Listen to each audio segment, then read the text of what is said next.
Greetings. I hope everybody's doing okay. Now this is a quick one tugenda kulawuni. For starters, simanyi oba gemu yakasajja mugiraba gye kali mu kuzannya. Bambi ye mbwongo bwa Museveni alowooza. Akyali mu 1985 or 1987 there. Obwongo bwe tebundamugamba nti tuli mu 2025. Museveni mpola mpola ali mu kuzimba Masholo e Uganda. Ali bisa ateeka enfuga yonna ey'amateeka under Masholo. Uganda ebeerengeku efugibwa mmagye. Bw'oba oyagala okitresinga back, daye emabega we yakwata amagye n'agawa NADS. Operation Wealth Creation erimu muto oba mukulu olunaku olwaleero sali musale. Yakisookera mu b'amagye. Bwe baafeyiringa n'agiwa Sale. Government contracts zonna ezikwata ku infrastructure obudde buno baziwa b'amagye bokka as of now. Mu lukujjukujju era mu magezi n'atonda court martial. Court martial yemu ebadde etandise okutryinga ba civilian. Mpola mpola buli kintu awo Uganda badde atandise okiyingizaamu amagye. Buli kintu. Poliisi y'eggwanga, Uganda Police obudde buno eri controlled by the army.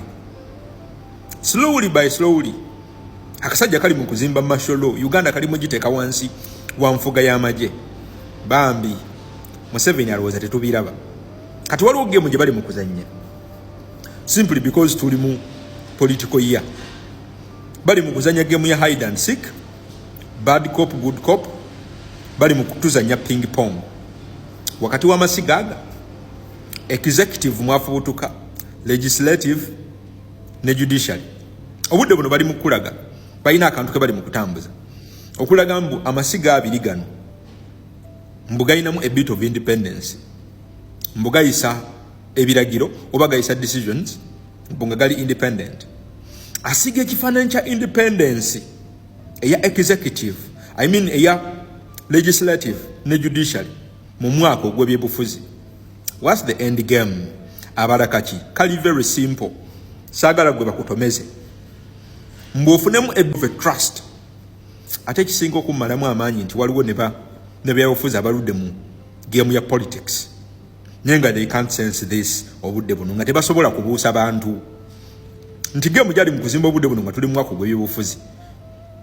Munnayuganda afune trust mu judiciary asubire nti bambi ketugenze mu byobufuzi judiciary nga bwe yeetengeredde mu musango gwa court martial okuwozeseza aba civilian mu court martial mbu neegusala in favor of the civilians.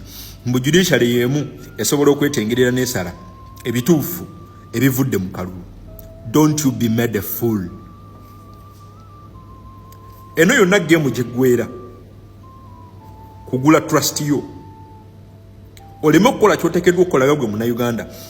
Mu process vote eno gye tugendamu option ziri bbiri, either batulangirira oba tubatwala misinde. It is as simple as that. Option yokka akakiiko kabyabakama gye kayina yakutulangirira. It is as simple as that.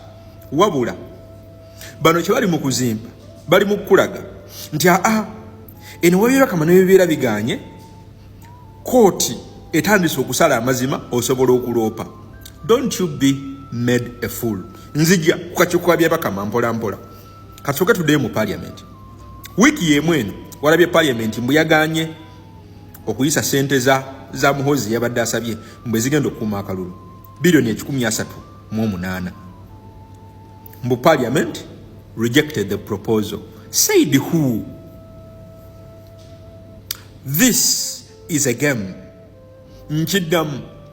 This is a game. Ngetunulidde ekintu kimu kuwininga trust yo gwe munnayuganda. Kankuzi kakiiko kabyabakama. Akakiiko kabyabakama the Electoral Commission. Obudde buno Museveni ko okataasa yasindika Mathias Mpuuga. Mpuliriza bulungi atya. Mbu Mathias Mpuuga enjiri gy'atambuza. Mbu tetwafuna mukulembeze gwe tulina kufuna mu 2021 simply because amateeka g'ebyokulonda ge twalina electoral rules by then zalina fotero mukulembeze ku ntebe ennene. Wuliriza bulungi. Museveni okuyita mu mpuuga kyali mu kutambuza. Mbu mpuuga akuleetere electoral reforms. Mbu senga aleeta electoral reforms zino ne zibeera approved ne parliament gye bali mu kusiiga olunaku olwaleero mbu eri independent. Mbu approving electoral reforms ezo bwe mala okuza approving mbu bwe tugenda mu kalulu ka 2026 okuyita mu electoral reforms mpuuga zaali mu kuleeta nga yambako Museveni Munnayuganda afune trust mu electoral commission mbwe ejja kulangirira ebituufu. Jukira gye wandiddukidde mu judiciary musige eddamuzi obudde buno ali mu kulizimba ng'eriri independent. Mbukale senga ne byabakama batalangiridde bulungi akusiigira kifaananyi nti judiciary eri a bit independent esobola okuwa amazima. Don't you be made a fool. Tell electoral reforms zigenda gana basirikale batikinga bululumbalera kuddamu butikinga. Nkuddiremu. Tell electoral reforms zigenda gana Museveni kumaninga kalulu n'abasirikale. Ekigenda kyokka okutaasa Munnayuganda yeggwe. Tosuubirayo wiini gye bagenda okuteera ku sowaani. Wuliriza, wiini yonna nga si ggwe agireetedde okubaawo, eyo wiini si yiyo nga gwe Munnayuganda. Kakati kankuyambeko bwe nti kaadi za Museveni zonna zaali mu kuzimba olunaku olwaleero. Ziri mu kukugjamu Dawudi gy'obadde olina musiga eddamuzi electoral commission ne ka parliament. Era obudde buno kyangu nnyo akafa ekintu kye bali mu kusiiga mbu reforms z'Amateas Mpuuga mbu speaker azidireyinze. That's a game. Kankuddiremu. That's a game. Game gye bali mu kuzimba mbu gwe Munnayuganda olowooze nti obaabuwa omusajja ali mu kulwana reforms zijje tebakulimba. Everything kitambulira ku script. Whatever you see happening is scripted. Kitambula process ku process. Dire gyolaba mu bintu bya Mpuuga eri ku script. Baagala kulowoozesa gwe nti obaabuwe reforms ezo nnungi nnyo ne Museveni azitidde kyova batezina agenda kufula ya parliament tebannamusindika mu liivu agenda akole ku reforms. Don't you be made a fool. Whatever you see kiri scripted. Baagala bafune trust yo olowooze nti senga tufuna buno electoral reforms mbu bugisobola okuwa amazima mu kalulu ke tugendamu. Protest vote gye tugendamu eina options bbiri. Tulangirira oba badduka misinde. It is as simple as that. President yatugambye wolondedde ye battleground yo gwe wookakubidde wootandikira okujaganya. Batwala essaawa 7 mweza. Mpulirizamu katono. Essaawa 7 ezo ze batwala buli lunaku lugenda kubeera lwakujaganya buli omu woolondedde. Ate bwe tumala okukubanga bali mu Kabala district headquarters ezo tugenda zisiizinga over.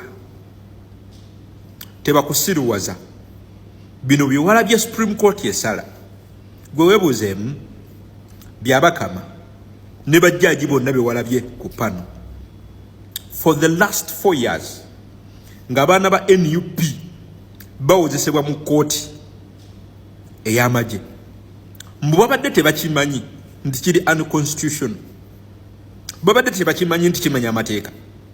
Egimu ku administrative functions of the Chief Justice Owini Dollo Article 133 eya ssemateeka waffe clause esooka akatundu akokubiri oba section B egamba nti the Chief Justice may issue orders and directions to the courts necessary for the proper and efficient administration of justice. Gwe weebuuzeemu nga article emuwa amaanyi to even order abadde luddawa ne bajjaaji bonna abaatulako eyo pano.